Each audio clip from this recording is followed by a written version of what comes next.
շատերը խոսում էին, թե այս ընտրությունների արդյունքում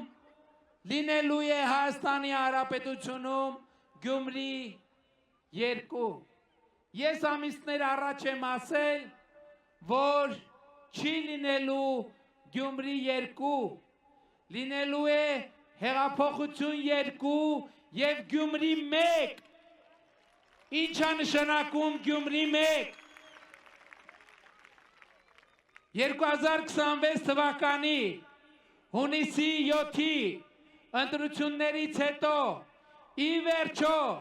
ժողովրդական ոչ բռնի թավշյա հեղափոխությունը պետք է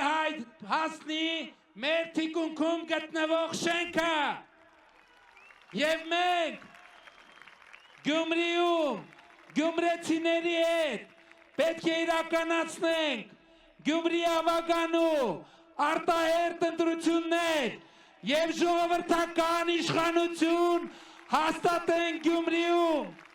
որպեսզի Գյումրին ծաղկի այնպես,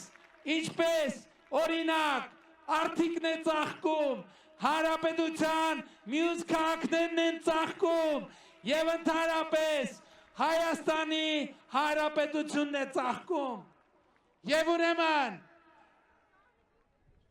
հեղափոխությունը ի վերջո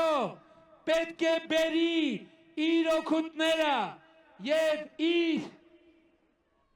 կառավարումը Գյումրի քաղաքին։ 2026-ի հունիսի 7-ի ընտրություններից հետո կտեսնենք կոնկրետ երբ ժողովուրդ ջան իրար հետ անում ենք Գյումրիի ավագանու արտահերթ ընտրություններ։